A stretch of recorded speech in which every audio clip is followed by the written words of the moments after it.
Hi, it's summer, which means garage sale and thrift store finds. But sometimes the new pieces that you love need a little love themselves. I'm really excited about this roll top desk I just picked up that I'm going to use in my craft room, but it definitely needs a little bit of work. I'm going to refinish it using Diamondhard RePurpose enamel. And the great thing about this product is you do not have to sand in order for the paint to actually adhere to your project. But if you have any imperfections in the wood or in the item itself, you are going to want to sand those down because you'll still be able to see them after you paint. Let's talk about surface prep. I'm going to go ahead and sand down all of these ridges and bumps in the desk so that when I do paint, I'll have a nice flat surface to paint on. Now that I'm done with sanding, everything is taken apart, all the old hardware is off, I'm ready for the final step of surface prep, which is cleaning. You want to make sure that all the sawdust or any residue on your item is cleaned off and no harsh chemicals are needed. I'm going to just use a bucket with a little bit of dish soap and water, wipe everything down and make sure that everything is clean.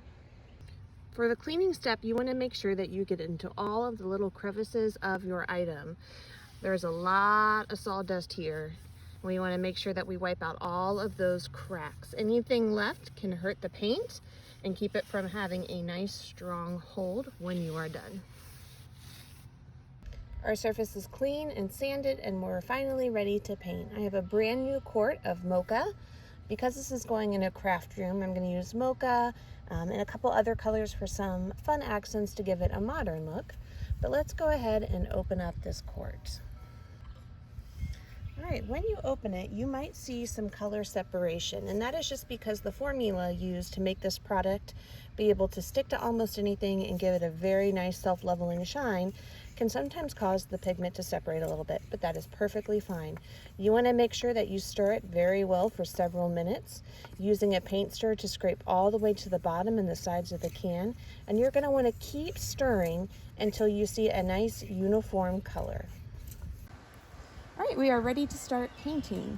And as you can see, the product easily covers in one coat. I may come back and do a second coat depending on how it looks after it's dry, especially on wood, to give it a nice durable finish. What I like to do when I paint is go ahead and brush it on and then use a little roller to back roll. That gets rid of those brush strokes. And because the product is self-leveling, as soon as you do that and just let it rest, it's going to create a nice even flat finish. The first coat of the mocha is done, but I decided that on the top of the desk, I want to add an accent color. So I'm going to use sangria on just the top part of the desk.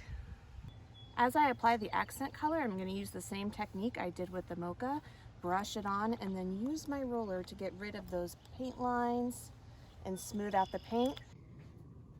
Here's the final product after adding some hardware to give it a more modern look. After the first coat dried, it covered great. I decided it didn't need a second coat. The only thing that I put a second coat on was the top of the desk. Because this is going in a craft room with kids, I just wanted to give it a little bit more durability.